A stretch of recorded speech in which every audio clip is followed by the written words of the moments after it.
State YSRCP general secretary అయినటువంటి లేళ్ల అప్పిరెడ్డి గారు నారాయణ విద్యా సంస్థలు వారి యొక్క స్టూడెంట్స్ ద్వారా పేరెంట్స్ మరియు ఓటర్ల యొక్క పర్సనల్ డేటాని కలెక్ట్ చేస్తున్నట్టు, వాళ్ళని ఓటర్లుగా మలుచుకుంటూ ఆ స్టూడెంట్స్ యొక్క భవిష్యత్తుని గాలిలో గలుపుతూ మంట గలుపుతున్నారని అభియోగం చేస్తూ స్టేట్ ఎలక్షన్ ఆఫీసర్ అయినటువంటి తాడేపల్లిలో ఉన్న స్టేట్ ఎలక్షన్ ఆఫీసర్కి కంప్లైంట్ చేయడం జరిగింది. నారాయణ విద్యా సంస్థలు ఇప్పుడు కూడా ఇటువంటి తప్పుడు సేకరణ, ఈ విధమైన అడ్రస్లు కలెక్ట్ చేయడం, వాళ్ళ పర్సనల్ డేటాని కలెక్ట్ చేయడం చేయాల్సిన అవసరమే లేదు. ఎందుకంటే విద్యా సంస్థల్లో చేరేటప్పుడే ప్రతి ఒక్క తల్లిదండ్రుల యొక్క ఎడ్యుకేషన్ కావచ్చు, వాళ్ళ యొక్క ఫైనాన్షియల్ స్టేటస్ కావచ్చు, అవన్నీ మా అప్లికేషన్లోనే పొందుపరిచి ఉంటాయి. అదే టైంలోనే మేము అడ్మిషన్ టైంలోనే మేము వాళ్ళ యొక్క డేటాని సేకరించడం జరుగుతుంది. అది కాకుండా రాష్ట్ర ప్రభుత్వం స్టేట్ గవర్నమెంట్ నుంచి సెంట్రల్ సిలబస్కి చేంజ్ అవుతున్న సందర్భంగా ఆల్రెడీ స్టేట్ గవర్నమెంట్లో చైల్డ్ ఇన్ఫో డేటా ప్రకారం గవర్నమెంట్ ఆఫీసర్ డిఈఓలు కావచ్చు, ఎంఈఓలు కావచ్చు, స్టూడెంట్ యొక్క డేటాని వాళ్ళు స్కాలర్షిప్ల కొరకు వాళ్ళు ఎంట్రీ చేయమని, అప్డేట్ చేయమని చెప్పి మమ్మల్ని అడగడం జరుగుతుంది. కానీ ఈ మధ్య 1 వీక్ బ్యాకే చైల్డ్ ఇన్ఫో డేటా కూడా పూర్తిగా మాకు అప్డేట్ కాలేదు, దాన్ని ఇమీడియట్గా మీరు అప్డేట్ చేయవలసింది చెప్పి ఎంఈఓలు డిఈఓలు మమ్మల్ని ఆర్డర్ పాస్ చేయడం జరిగింది.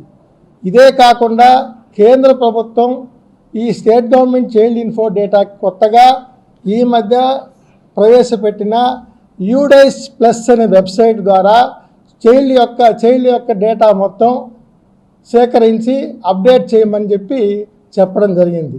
దాంట్లో భాగంగానే నారాయణ విద్యా సంస్థల యొక్క స్టూడెంట్స్ యొక్క డేటాని, వాళ్ళ పేరెంట్స్ యొక్క డేటాని కలెక్ట్ చేయడానికి ఈ విధమైన ఫార్మేట్లో, అది స్టేట్ గవర్నమెంట్ ప్రచురించిన ఫార్మేట్లోనే మేము కలెక్ట్ చేయడం జరుగుతుంది. గవర్నమెంట్ ప్రవేశపెట్టిన డేటాని దాని ప్రకారమే మేము చేస్తున్నాం. యూడైస్ ఒకటి ఉందని, చైల్డ్ ఇన్ఫో డేటా ఒకటి ఉందని అప్పిరెడ్డి గారికి తెలుసో తెలీదో నాకు తెలియదు. కానీ ఇది ప్రతి ఒక్క స్టూడెంట్ దగ్గర మాకు గవర్నమెంట్ స్కీమ్స్ కోసం వాళ్ళు కొన్ని అడిగున్నారు కాబట్టి దాంట్లో ఉన్న డేటా కోసం మేము కొన్ని పర్సనల్ డేటా అడగవలసిన పరిస్థితి ఏర్పడుతుంది. ఆధార్ కార్డు కావచ్చు, వాళ్ళకి వచ్చే స్కీములు ఏమొస్తున్నాయి, అమ్మఒడి వస్తుందా, ఏమొస్తుందా అనే దానికోసం అడగడం జరుగుతుంది. అంతేగాని మేము తప్పుడుగా పేరెంట్స్ని కానీ పిల్లల్ని కానీ ప్రలోభ పెట్టి వాళ్ళ భవిష్యత్తుని నాశనం చేసే దిశగా నారాయణ విద్యా సంస్థలు ఎప్పుడు కూడా ఇటువంటివి చేయవు. ఇవన్నీ కూడా ఏంటంటే నెల్లూరు జిల్లాలో నెల్లూరు టౌన్ నుంచి నారాయణ గారు, మా ఫౌండర్ చైర్మన్ అయినటువంటి నారాయణ గారు ఈ 2024లో రాబోయే ఎలక్షన్లో పోటీ చేస్తున్నారనే దురుద్దేశంతో వారికి పోటీగా గెలవలేక ఓడిపోతామని భయంతో ఇవన్నీ తప్పుడు ప్రచారాలు చేస్తూ ఇప్పటికే మన నారాయణ విద్యా సంస్థల పైన, నారాయణ ఫౌండర్ చైర్మన్ పైన, నారాయణ గారి పైన ఎన్నో తప్పుడు కేసులు బనాయించడం జరిగింది. అది పత్రికాముఖంగా మీరు అందరూ చూసే ఉంటారు. ఏ ఒక్క కేసు కూడా నారాయణ గారి మీద పెట్టింది ప్రూవ్ అయిందే లేదు. కనీసం ఈ చైల్డ్ ఇన్ఫో డేటా కూడా తెలుసుకోకుండా అప్పిరెడ్డి గారు ఇటువంటి అసత్య ప్రచారాలు చేయడం మంచిది కాదు. వాళ్ళు పెద్దవారు, వారు ఇటువంటి ప్రచారాలు వాళ్ళు చేస్తున్నారని కూడా ఈ విధమైన కంప్లైంట్ చేస్తారని మేము ఎక్స్పెక్ట్ కూడా చేయలేదు. ఇంతేకాకుండా నేను అన్నకు చెప్పకూడదు, ఈరోజు వాలంటీర్ల ద్వారా హెల్త్ కార్డు ఇష్యూ చేసే నెపంతో వాలంటీర్ల ద్వారా ఎమ్మెల్యేస్ మండల్ లెవెల్ ఆఫీసరు 4 సచివాలయాల పైన ఇన్ఛార్జిగా ఉంటాడు. ఆయన విఆర్ఓల ద్వారా, వాలంటీర్ల ద్వారా ఈ విఆర్ఓలు విఆర్ఏలు పోయి ఈ హెల్త్ కార్డు ఇచ్చే నెపంతో కులగణ పేరుతో వాళ్ళు ఇంకా పర్సనల్ డేటా కలెక్ట్ చేస్తూ వాళ్ళు ఓటర్లని భయపెడుతూ ఈ స్కీముల ద్వారా స్కీములు వచ్చిన ఓటర్లని ఇంకా భయపెడుతూ తెలుగుదేశం గవర్నమెంట్ వస్తే ఈ విధమైన ఇంటింటికి వచ్చి మీకు ఈ స్కీములు రావు, మీ ఉద్యోగాలు ఉండవు అని వాలంటీర్లను బెదిరిస్తూ మీకు ఉద్యోగాలు పోయినా ఈ 4 నెలల జీతం మేము ఇస్తాము ఇటువంటి ప్రచారాలు చేస్తూ వాళ్ళు ఇంకా ఓటర్లని వాళ్ళ పక్క తిప్పుకునేదానికి వాలంటీర్ల ద్వారా వాళ్ళు ఓట్లు సేకరిస్తున్నారు. కానీ మేము ఇటువంటి ప్రచారాలు చేయడం లేదు. మా స్టాఫ్ ఇటువంటి సేకరణ ఎప్పుడు కూడా తప్పుడు అడ్రస్ల సేకరణ, పర్సనల్ డేటా మేము సేకరించడం లేదు. ఈ వాళ్ళు చూపించిన ఫార్మేట్ కూడా మేము ప్రచురించింది కాదు, మేము ప్రింట్ చేసి పేరెంట్స్కి ఇచ్చింది కాదు, ఏ పేరెంట్కి కూడా మేము ఇవ్వడం జరగలేదు. ఇటువంటి తప్పుడు ప్రచారాలు చేసి తప్పుదో పట్టించొద్దు. నేను అప్పిరెడ్డి గారిని కోరుకుంటున్నాను, ఇటువంటి తప్పుడు ప్రచారాలు చేయొద్దు. మా స్టాఫ్ ఇటువంటి సేకరణ ఎప్పుడు కూడా తప్పుడు అడ్రస్ల సేకరణ, పర్సనల్ డేటా మేము సేకరించడం లేదు. ఈ వాళ్ళు చూపించిన ఫార్మేట్ కూడా మేము ప్రచురించింది కాదు, మేము ప్రింట్ చేసి పేరెంట్స్కి ఇచ్చింది కాదు, ఏ పేరెంట్కి కూడా మేము ఇవ్వడం జరగలేదు. ఇటువంటి తప్పుడు ప్రచారాలు చేసి తప్పుదో పట్టించొద్దు.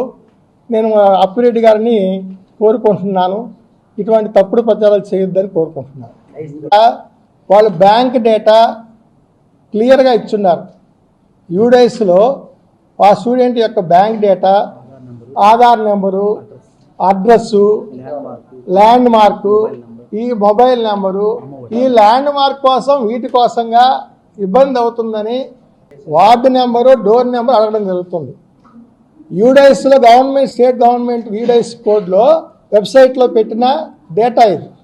ఏ సచివాలయం కింద వస్తుందో కూడా దాంట్లో అడగడం జరిగింది. ఏ సచివాలయం కింద వస్తుంది కూడా అడగడం జరిగింది.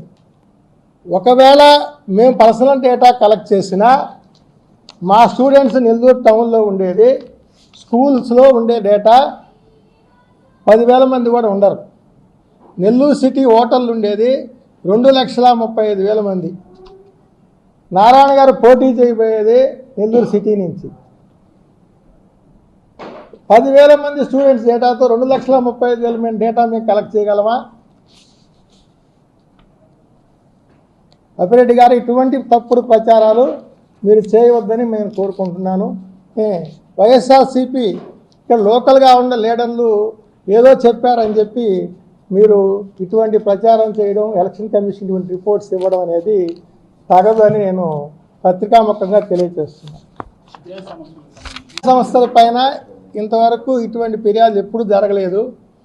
విద్యా సంస్థలు రాష్ట్ర వ్యాప్తంగా, దేశవ్యాప్తంగా ఉన్న నారాయణ విద్యా సంస్థలని ఇదివరకే ఈ వైఎస్ఆర్సీపీ గవర్నమెంట్ వచ్చిన తర్వాత 10th క్లాస్ పేపర్ లీకేజ్ అని ఒక్కసారి ఆ పేపర్ ఎక్కడ లీక్ అయిందో, ఫౌండర్ చైర్మన్ నారాయణ గారి చైర్మన్గా మానేసి ఎన్నేళ్ళు అయిందో